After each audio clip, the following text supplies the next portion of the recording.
यह जीव हमेशा जिसके लिए चाहता रहा, जिसके पीछे हमेशा दौड़ता है और जिसको पाने की कोशिशों में अपना पूरा का पूरा जीवन लगा देता है।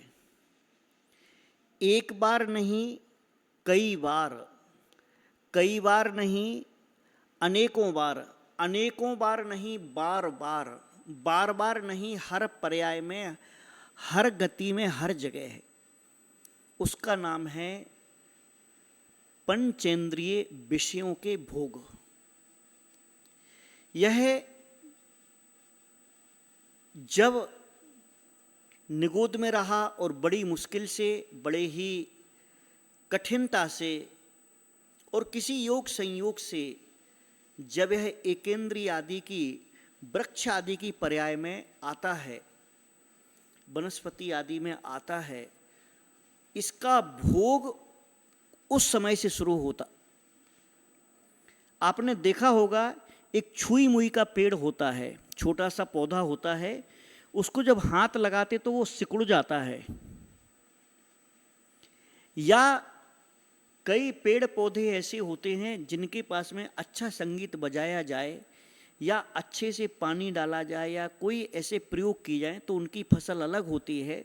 और कुछ ऐसे प्रयोग किए गए कि जिन पर बुरे शब्द, बुरा बर्ताव, बुरा व्यवहार किया, उन पर बुरा प्रभाव होता है।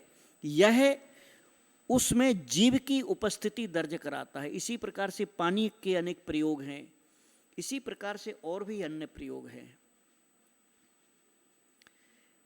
जिस अग्नि से जिनेंद्र भगवान के लिए, देवसात गुरु के लिए, प्रभु के लिए प्रसाद बनाया जाता है, नैवेद्य बनाया जाता है, उस अग्नि का स्वरूप, उसकी संरचना और उसका स्वभाव अगर चेक किया जाएगा तो कुछ अलग निकलेगा। अग्नि वही है। जब उसी अग्नि के माध्यम से नॉनवेज आदि जैसी गंदी वस्तुएं या और भी प्रकार के शिकार आदि उस अग्नि के माध्यम से किए जाते हैं, किसी के घर में आग लगाई जाती तो उसी अग्नि का स्वरूप बदल जाता है। ये उस जीव की उपस्थिति है। और ये पांचों ही इंद्रियां भाव भाव में, प्रत्येक पर्याय में किसी ना किसी रूप से यह जीव हमेशा चाहता रहा है। इसकी हमेशा से एक ही डिमांड रही है कि कभी यह स्पर्श इंद्रिय की मांग के अनुरूप विषयों को चाहता है कि मेरे स्पर्श इंद्रिय के विषय किस प्रकार से पूरे हों।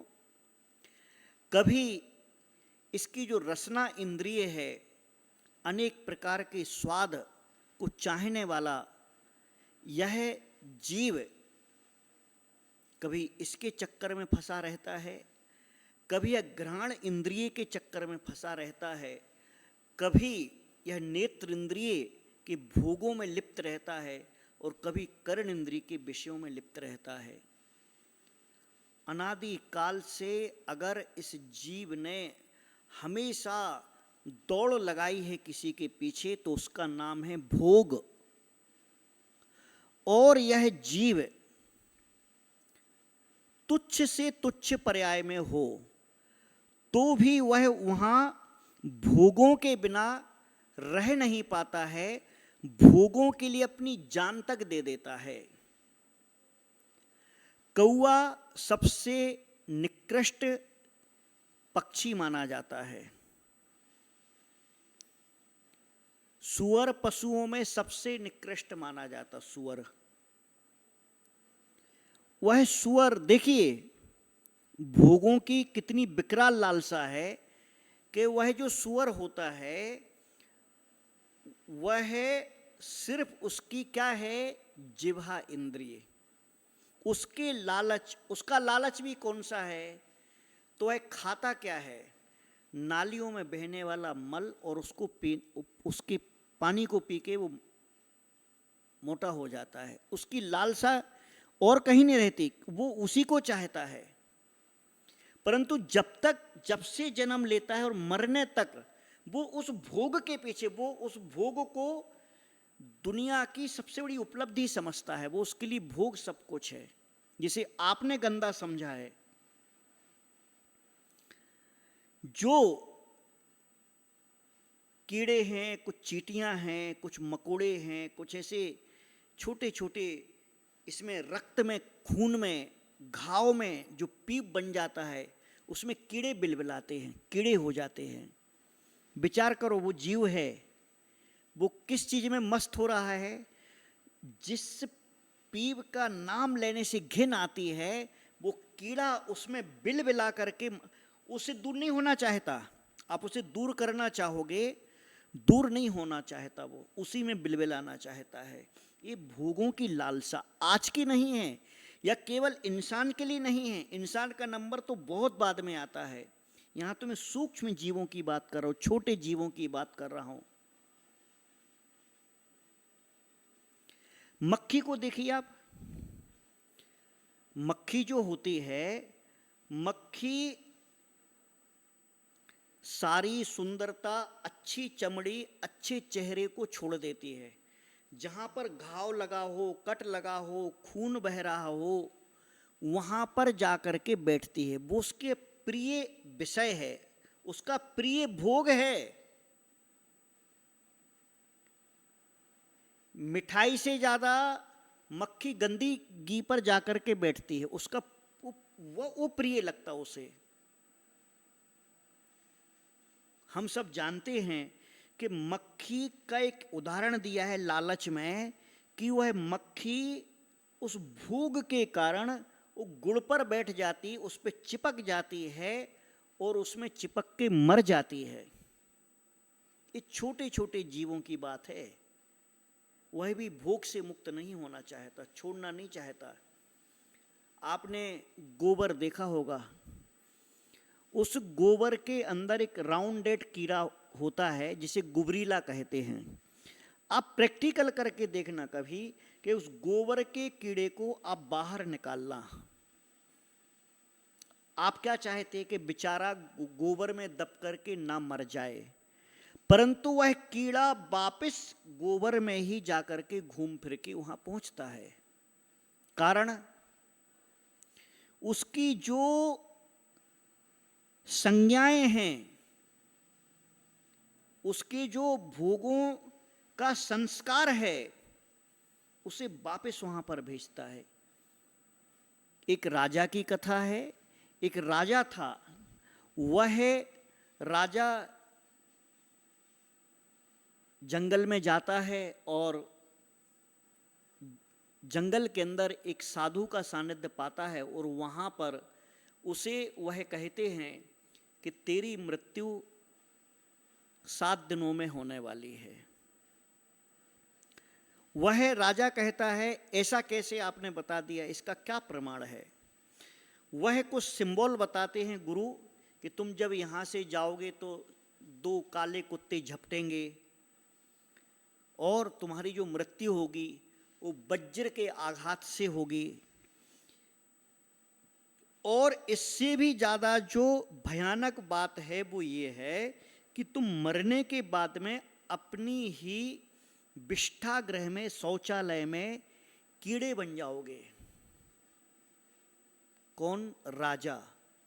क्यों? भोगों के कारण।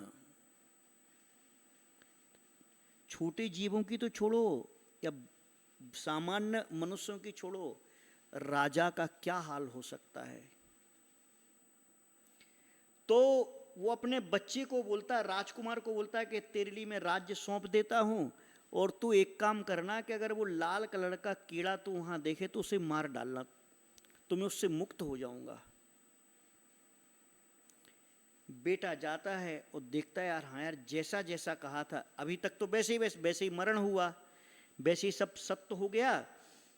बेटा जाता है और वो एक लाल कलर का कीड़ा देखता, उधर देखते ही साथ उसको सब याद कि इसको मारना है, तलवार निकालता और कुचलने की सोचता है। कीड़ा वापस अंदर चला जाता है, मरना नहीं चाहता।